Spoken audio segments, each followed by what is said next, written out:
बिस्मिल्लाहिर्रहमानिर्रहीम। अस्सलाम वालेकुम। आप देख रहे हैं हालात। मैं हूँ सईद चौधरी। साबिक वज़ीर-ए-आज़म और मुस्लिम लीग नून के कायद मियां नवाज शरीफ ने एक अहम फैसला कर लिया। उन्होंने अदालत जाने का फैसला किया है और वो किस केस में फ़रीक बनने जा रहे हैं। और उनके फ़रीक बनने से या उनका अदालत जाने से, सुप्रीम कोर्ट जाने से जो 6 जजों का ख़त वाला मुकदमा है, उस पे क्या असर पड़ेगा। और फिर एजाज अल एहसन साहब जो रिज़ाइन कर गए थे, इस्तीफ़ा दे गए थे, सुप्रीम कोर्ट के जज थे और मुतनाज़ा जज थे। मुतनाज़ा बहुत सारे फैसले जो हैं सुप्रीम कोर्ट के, उनमें वो शामिल रहे हैं। अब वो कहाँ हैं? और जब वो जिस दिन उन्होंने रिज़ाइन दिया है, तो बीच में कौन-सा अधूरा काम छोड़ के वो भागे थे सुप्रीम कोर्ट से। ये कुछ चीज़ें हैं जो हम आपके सामने रखेंगे, लेकिन इससे पहले बात करेंगे हम बहावल नगर वाला जो वाक़या हुआ है। 3 थानों पे फ़ौज ने चढ़ाई की। कल इस पे मैंने व्लॉग किया था और मैंने ये अर्ज़ किया था कि चीफ़ आर्मी चीफ़ जो हैं, चीफ़ ऑफ आर्मी स्टाफ हाफ़िज़ आसिम मुनीर साहब, उन्होंने इस वाक़ये का जो है वो नोटिस लिया है और उन्होंने जो मख़सूस ख़ुसूसी इंक्वायरी रिपोर्ट जो है वो तलब की है मुतल्लका हकाम से। और फिर ये कि इसकी इंक्वायरी आगे बढ़ेगी और फिर जो ज़िम्मेदारान हैं उनके खिलाफ कार्रवाई होगी। अब इस हवाले से आईएसपीआर का भी एक बयान आ गया है, पंजाब हुकूमत का भी बयान आ गया है और इंस्पेक्टर जनरल पंजाब पुलिस, उनका भी एक वीडियो पैगाम जो है वो जारी किया गया है। चलो ठीक है, ये पैगामात जो हैं ये जारी हो गए हैं, अलामिया जारी हो गए हैं, लेकिन इसका भी एक अफ़सोसनाक पहलू है।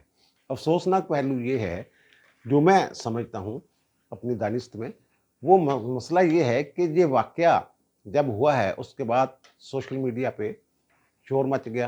यानी 8 तारीख से 8 अप्रैल से शोर मचा हुआ है। उस वक़्त से जब एसएचओ मदरसा जो हैं वो अपने चंद एहलकारों के साथ एक घर में दाखिल होते हैं, ख़वातीन को तशद्दुद का निशाना बनाते हैं और फिर उसके बाद 3 लोगों को गिरफ़्तार कर लिया जाता है। जिसका जब वो गए हैं ये उस घर में गैर कानूनी तौर पे दाखिल हुए हैं, तो उस दिन से ये शोर मचा हुआ है।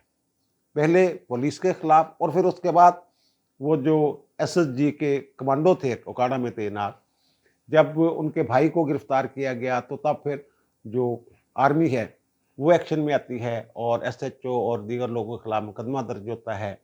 तो फिर आर्मी के खिलाफ एक प्रोपेगेंडा मुहिम जो है वो सोशल मीडिया पे शुरू हो जाती है। अब जो मैं कह रहा हूँ ना, अफसोसनाक क्यों है? ये उस दिन आज जो आईजी हैं उस्मान अनवर साहब, डॉक्टर साहब, वो एक वीडियो पैगाम जारी कर रहे हैं और उसमें यही कहेगा जनाब, ये कुछ अनासर जो हैं ये 2 अदारों के दरमियान लड़ाई का तासर पैदा करने की कोशिश कर रहे थे। तो भाई साहब, आप क्यों खामोश थे? आप अगर मामला सेट हो गया था, सेटल हो गया था, तो फिर आपको उसी वक़्त मैदान में आना चाहिए था। आपके 2 कांस्टेबल जो हैं, वो इस्तीफ़ा दे गए एहतिजाजन। एक ने तो ख़ैर वो मिसकंडक्ट किया है, फैसल जो मेरा ख़्याल उसका नाम था, जो वर्दी भी जला रहा है और अपना जो कार्ड होता है, सर्विस कार्ड, वो भी जला रहा होता है। तो ये तो ख़ैर मिसकंडक्ट है। इसमें तो उनकी जो है उनके खिलाफ कार्रवाई हो सकती है। एक और साहब है, उन्होंने कहा जनाब मैं ना वर्दी जलाऊँगा, लेकिन मुझे दुःख हुआ है, मैं पुलिस की इज़्ज़त करता हूँ और मेरे दिल को तकलीफ़ पहुँची है इस कार्रवाई से, तो मैं रिज़ाइन कर रहा हूँ। तो चलो, वो अगर रिज़ाइन करते हैं उस पे भी कार्रवाई हो सकती है, क्योंकि जो डिसिप्लिन्ड फोर्सेज़ होती हैं, उनमें एहतजाज नहीं हो सकता। और जिस साहब ने वर्दी जलाई है वो अपनी वर्दी है या किसी साहब की वर्दी है या किसी और की वर्दी है, लेकिन वो उनका उस पे कोई हक नहीं होता, कोई मिल्कियत नहीं होती वो उनकी। वर्दी की शक्ल ही हो ना, वो जला दी जाए, तो वो कार्रवाई होती है, कार्रवाई हो सकती है। वो साहब जो है वो अपनी तरफ से जज़्बाती होके सोशल मीडिया पे आके उन्होंने वो जला दिया, उनके खिलाफ तो कार्रवाई हो सकती है। लेकिन अब मसला ये है कि ये पंजाब हुकूमत भी और आईजी पंजाब पुलिस भी, ये उस वक़्त तक खामोश रहे जब तक आईएसपीआर की तरफ से प्रेस रिलीज़ जारी नहीं कर दिया गया, वहाँ से बयान नहीं आ गया। उस वक़्त तक चलो, जो जॉइंट इन्वेस्टिगेशन टीम इन्होंने बनाई है या जॉइंट इंक्वायरी टीम, जीआईटी, तो जॉइंट इन्वेस्टिगेशन टीम तो सिर्फ़ उसी सूरत में बन सकती है जब इंसदाद दहशतगर्दी एक्ट के तहत मुकदमा दर्ज हो, तो फिर वो जो है वो जॉइंट इन्वेस्टिगेशन टीम जो है وہ تشکیل دی جا سکتی ہے، جس میں پولیس بھی ہوتی ہے، FIA بھی ہو سکتی ہے، IB بھی ہو سکتی ہے، ISI کے لوگ جو ہے وہ بھی شامل ہوتے ہیں۔ تو اب انہوں نے joint inquiry team, investigation inquiry team جو ہے وہ تشکیل دی ہے۔ سب سے پہلے تو دیکھیں ISPR جو ہے اگر معاملہ سیٹ ہو گیا تھا، طے ہو گیا تھا سارا کچھ، تو پھر پہلے دن ہی اگر وہ اس کی پریس ریلیز جاری کر دیتے، یہ بیان جب انہوں نے دیا ہے کہ جناب ہم نے جو ہے وہ ISPR جو کہہ رہا ہے کہ جناب سیکورٹی اور پولیس سے کام پر مشتمل جو ہے ٹیم ایک واقعے کی مشترکہ انکوائری کرے گی۔ ایک بات تو یہ کی ہے انہوں نے۔ پھر وہ کہتے ہیں کہ مخصوص مقاصد کے حامل دھڑوں نے ریاستی اداروں اور سرکاری محکموں میں تقسیم کے لیے پروپیگنڈا شروع کر دیا۔ بھائی جب پروپیگنڈا شروع ہو گیا تھا تو اسی وقت آپ یہ ریئیکشن دیتے جب دے رہے ہیں۔ اگر جوائنٹ انویسٹیگیشن، جوائنٹ انکوائری کا فیصلہ کر لیا گیا تھا، جو بھی ہو گیا تھا، جو میں نے خبر دی تھی کل اپنے ذرائع سے کہ جناب چیف آف آرمی اسٹاف نے اس کا نوٹس لے لیا ہے اور معاملے کی انکوائری ہوگی اور متعلقہ لوگوں کو کیفر کردار تک پہنچایا جائے گا، ان کے خلاف انضباطی کارروائی ہوگی، محکمانہ کارروائی ہوگی، کورٹ مارشل ہو سکتا ہے۔ یہ ساری چیزیں میں نے بتائی۔ اب یہ کہہ رہے ہیں یعنی کہ تقریباً 40 گھنٹے بعد جب جو آرمی کا ایکشن تھا اس کے بعد یہ DGSPR صاحب جو ہیں وہ ان کو یہ خیال آتا ہے کہ نہیں یار اب یہ پریس ریلیز جو ہے یہ جاری کر دینی چاہیے۔ بہرحال یہ ایک اچھی بات ہے کہ انہوں نے کہا کہ جناب جو ٹیم ہوگی، انکوائری ٹیم، وہ جناب جو ذمہ داری کا تعین کرے گی کہ یہ کیسی غلطی ہے، اور پھر ذمہ داروں کا تعین کرے گی اور حقائق کا پتہ لگائے گی، اور پھر کہنا ہے جہاں پر معاملہ جو ہے جو پریس ریلیز سے سمجھ آتی ہے کہ چھوڑا نہیں جائے گا، بلکہ جن لوگوں نے اختیارات کا ناجائز استعمال کیا ہے ان کے خلاف کارروائی ہوگی۔ وہ دونوں اداروں کے اندر ہو سکتے ہیں، پولیس کے اندر ہیں وہ بھی کریں گے، اور دوسری ان کی طرف ہیں فوج کے اندر ہیں، جنہوں نے بھی اختیارات سے تجاوز کیا۔ جو فوج نے کیا وہ بھی بظاہر تو اختیارات ان کے نہیں تھے، یہ اختیارات میں چیزیں شامل نہیں تھی کہ تھانوں پہ چڑھائی کر دیں، اور طریقہ کار ہوتا ہے نا، قانونی اور آئینی طریقہ ہے، وہ اختیار کیا جانا چاہیے تھا نا۔ اور میری اطلاع کے مطابق تو جو آرمی چیف ہیں انہوں نے اس چیز کو پسند نہیں کیا، اور پھر ظاہر ہے اگر انہوں نے پسند نہیں کیا تو پھر وہ ڈسپلنری جو کارروائی ہے، جو بھی کارروائی بنتی ہے وہ ہوگی۔ اچھا ISPR کے بعد پھر پنجاب حکومت کے ترجمان کو یہ ہوش آتا ہے کہ جناب میں نے بھی بیان دینا۔ جب ISPR نے بیان دے دیا، وہ ہاتھی کے پاؤں میں سب کا پاؤں، تو پھر آپ کی کیا اہمیت ہے؟ بہرحال انہوں نے بھی جناب یہ بیان دیا کہ بہاولپور میں جو معاملہ، بہاول نگر میں جو معاملہ پیش آیا تھا اس پہ وہ محکمہ داخلہ اور سیکورٹی اداروں پر مشتمل جو ہے جوائنٹ انکوائری کمیٹی یا ٹیم تشکیل دے دی گئی ہے۔ تو پھر وہ کہتے ہیں جناب پروپیگنڈا کیا جا رہا ہے، اداروں کو تقسیم کرنے کی کوشش کی جا رہی ہے، تو اس کی اجازت نہیں دی جائے گی۔ تھوڑا تو اجازت لینی کسی نے، ਤੁਸੀਂ ਕੀਤਾ ਕੀ ਹੁਣ ਤੱਕ ਉਹਨਾਂ ਦੇ ਖਿਲਾਫ ਜਿਹੜੇ ਕਾਰਵਾਈ ਕਰ ਤੁਸੀਂ ਤੇ ਵਜ਼ਾਹਤ اور صحیح واقعہ نہیں بیان کر سکے کہ ہویا کی۔ اور پھر دوسرا ڈاکٹر عثمان صاحب کا ایک ویڈیو پیغام جو ہے وہ جاری ہو گیا کہ جناب وہ دونوں اداروں نے یعنی فوج نے اور جو پولیس ہے انہوں نے خوش اسلوبی کے ساتھ معاملے کو شروع میں ہی حل کر لیا تھا۔ یہ فرما رہے ہیں اگر شروع میں ہی حل ہو گیا تھا تو پھر آپ نے اتنی دیر انتظار کیوں کیا؟ آپ نے ISPR کا بھی انتظار کیا اور پنجاب حکومت کے بیان کا بھی انتظار کیا، جبکہ جو ہیڈ تھے اس محکمے کے، پولیس کے، وہ آپ تھے، صوبے کے، آپ کی ذمہ داری بنتی تھی۔ لیکن نہیں، اس وقت تک خاموش رہے جب تک دو، ایک حکومت کی طرف سے اور ISPR کی طرف سے اس کا جو ہے، اور وہ کہتے ہیں جناب وہ جو RPO، میں نے کل کہا تھا کہ RPO کو وہاں پہ جگہ ہے، RPO جو بہاولپور ہیں کہ بہاول نگر موقع پہ جاؤ، تو وہ انہوں نے بھی اپنی پریس ریلیز میں یہ بتا دیا ہے اپنے بیان میں کہ RPO اور جو مقامی کمانڈ تھی یعنی فوج کی، وہ علاقے کا انہوں نے دورہ کیا تھا، اور وجہ وہ بیان کر رہے ہیں IG صاحب کے SOPs کو فالو نہ کرنے کی وجہ سے یہ واقعہ پیش آیا۔ اور وہ کہہ رہے ہیں جناب پنجاب حکومت نے بھی انکوائری کمیٹی بنا دی اور ISPR نے بھی کہا ہے کہ جناب جوائنٹ جو ہے انویسٹیگیشن، جوائنٹ انکوائری جو ہے یہ ہوگی۔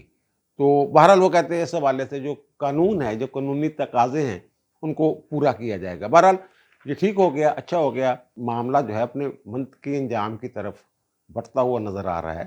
لیکن مسئلہ یہ ہے کہ اتنی دیر خاموشی جو ہے अब भी पूरी जो सूरत हाल है वो नहीं बताई गई कि जनाब मामला शुरू कैसे हुआ और ख़त्म कैसे हुआ।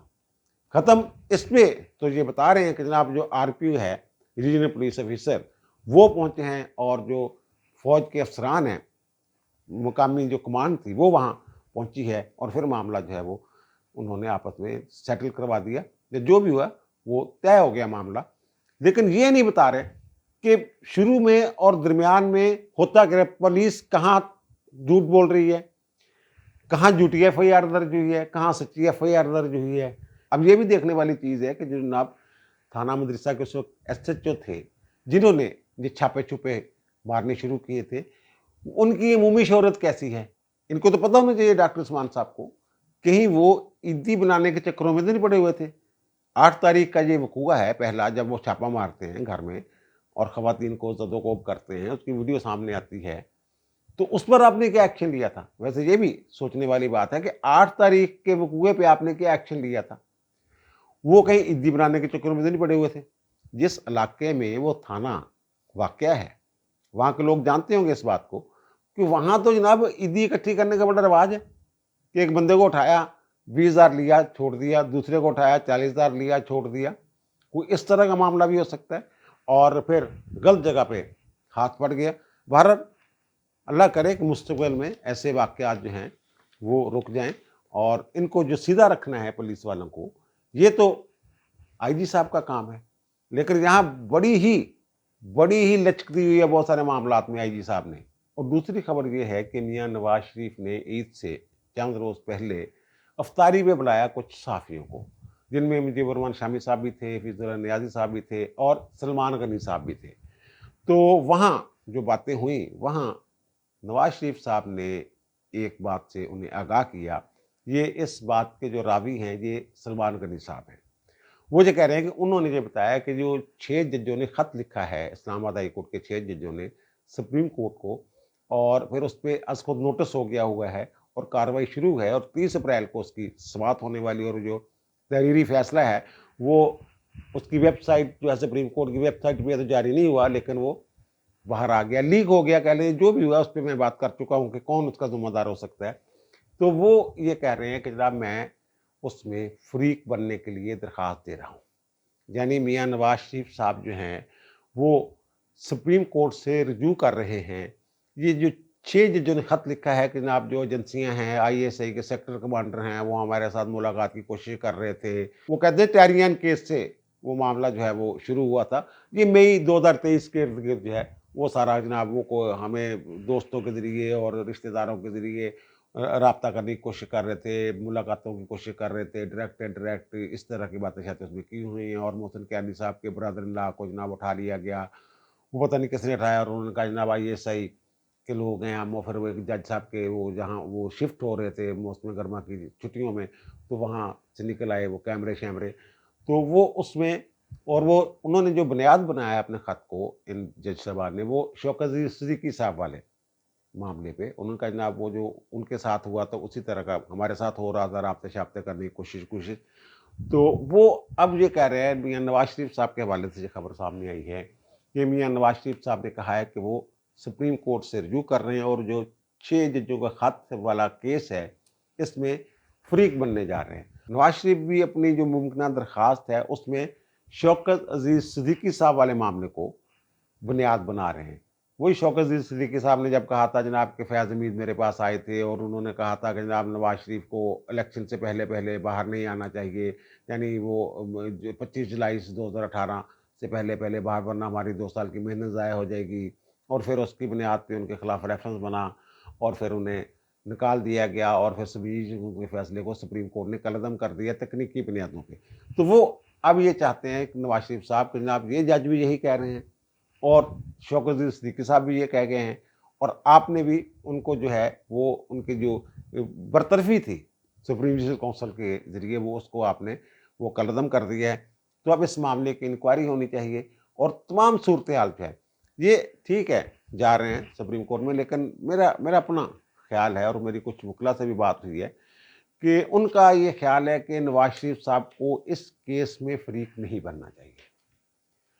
ان کو اس کیس میں فریق بننے کی بجائے الگ درخواست جو ہے وہ دائر کرنی چاہیے، کیونکہ یہ جو خط والا معاملہ ہے نا، اس میں بہت سارے اور پہلو بھی ہیں جن کی طرف جو یا آفریدی صاحب نے اپنے اختلافی نوٹ میں بھی اشارہ کیا کہ جناب ان ججوں کے پاس تو خود اختیار ہے، ہم ان کے اختیار میں مداخلت کیوں کریں؟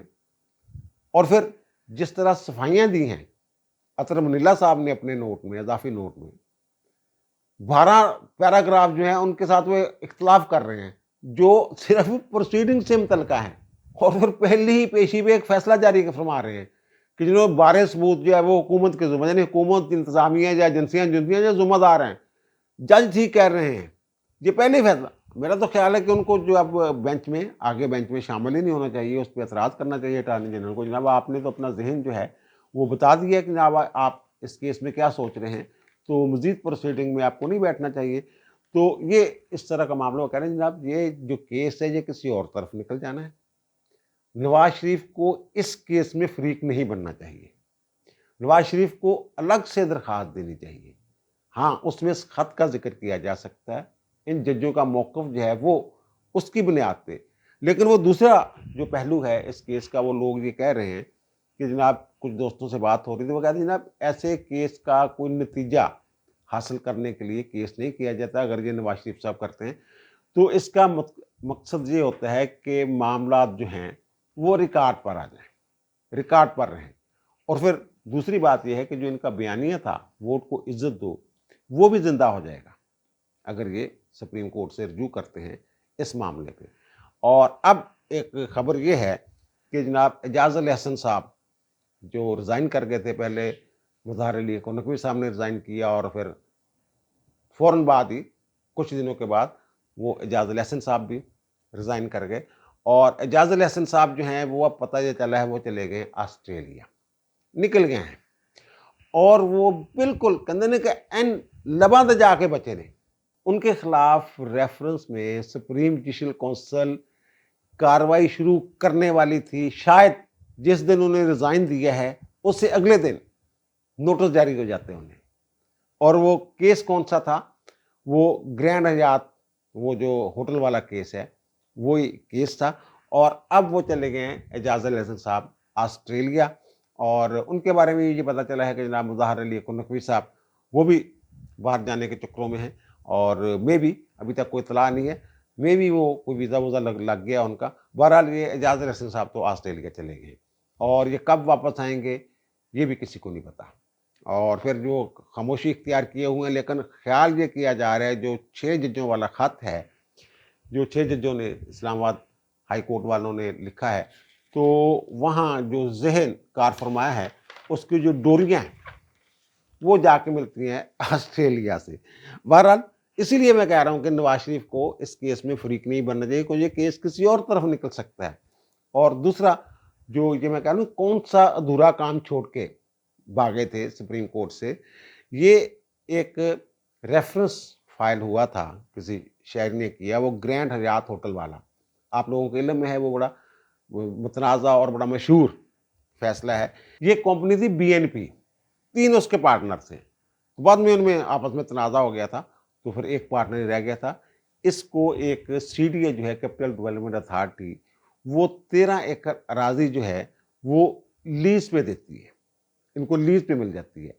یہ اس وقت کا واقعہ ہے جب یہ اعجاز علی حسن صاحب جو ہیں یہ ابھی وکیل تھے، تو وہ جناب بی این پی، اور یہ بی این پی کے وکیل تھے اس تنازع میں، جب پھر تنازع پیدا ہو گیا ان کا سی ڈی اے کا اور اس کا بی این پی کا جو کمپنی تھی، جو گرینڈ حیات جو ہوٹل والا جو کمپنی ہے وہ اس کے ساتھ، تو یہ ان کی جو مشاورت وغیرہ اور جو انہوں نے قرضے وغیرہ لیے تھے اور اس طرح کے معاملات، اور پنجاب بینک کے ساتھ معاملہ، ان تمام معاملات میں یہ اعجاز علی حسن صاحب وکیل تھے بی این پی کے۔ 2016 میں سی ڈی اے نے وہ جو لیز تھی بی این پی کو دی ہوئی تو وہ انہوں نے منسوخ کر دی، اور پھر انہوں نے وہاں جو ہوٹل کی بجائے وہاں بہت سارے اپارٹمنٹس بنا کے وہ باثر لوگ جو تھے ان کو انہوں نے وہ دے دیے، وہاں بڑے بڑے لوگ رہتے ہیں، جا کے پتہ کریں۔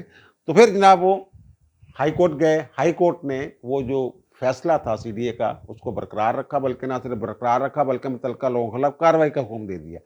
ये चल गए फिर सुप्रीम कोर्ट में, और सुप्रीम कोर्ट में 2019 में जब ये रिटायर हुए हैं, ये साकम निसार साहब, उससे हफ्ता 10 दिन पहले इन्होंने एक केस लगाया और लगा के एक मुख्तसर सी जजमेंट दे गए, कोई वजह नहीं बयान की कि जनाब क्यों हम ये फैसला दे रहे हैं, वजूहत नहीं दी।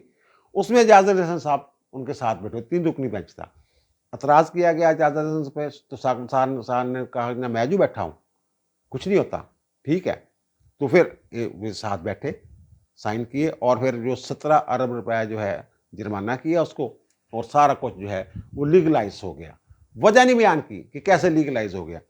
ये रेफरेंस था, और कुछ ऑडियो वीडियो वाला मामला जो है, लेकिन सरदस्त ये वाला मामला था। और मेरी इतला के मुताबिक जो सीनियर 3 जज थे उस वक्त सुप्रीम कोर्ट के, उनके पास लीगल ओपिनियन के लिए ये मामला भेजा गया था सुप्रीम जुडिशल काउंसिल के सरबराह की तरफ से कि जनाब इस पे, और जिस दिन उन्होंने रिज़ाइन दिया उससे थोड़ी देर पहले मेरी इतला के मुताबिक उन्होंने अपना लीगल ओपिनियन दे दिया था, उसी तरह जैसे मुज़ाहर अली नकवी वाला मामला था। जनाब बिल्कुल ठीक है, ये इल्ज़ामात जो इसकी प्रोसीडिंग होनी चाहिए, सुप्रीम जुडिशल काउंसिल को इसका जो इंक्वायरी करनी चाहिए। तो वो यूं ही इनको पता चला ये एक फैसला लिखवा रहे थे, और जब इन्हें पता चला जनाब ये हो गया है, और मे भी हो सकता है कि सुप्रीम जुडिशल काउंसिल आजकल में नोटिस जारी कर दे, तो इन्होंने इंतजार नहीं किया, ये फौरी तौर पे वहां से फैसला बीच में छोड़ के इस्तीफा लिखवाने शुरू हो गए। इस्तीफा लिखवाया और फैसला बीच में छोड़ दिया इन्होंने, जो भी लिखवा रहे थे, तो वो बीच में रह गया और इस्तीफा दे के ये निकल गए, और अब निकल गए हूँ ऑस्ट्रेलिया। बहरहाल ये जितने भी लोग हैं ना इस तरह के, ये मुकाफाती अमल है, इन्होंने पकड़ में आना ही होता है। ये जो चेहरों के ऊपर नकाब पड़े हुए हैं ना, ये उतरने हैं एक न एक दिन, और उनमें इजाज़त हसन, साकब निसार, आसिफ सईद खोसा, पता नहीं किन किन लोगों के नाम जो हैं और उनके असल चेहरे जो है आप देखेंगे। अब दीजिए मुझे इजाज़त, इंशाअल्लाह दोबारा मुलाकात होगी नए व्लॉग के साथ। अल्लाह ताला आप पर, मुझ पर, हम सब पर मेहरबान रहे। अल्लाह हाफ़िज़।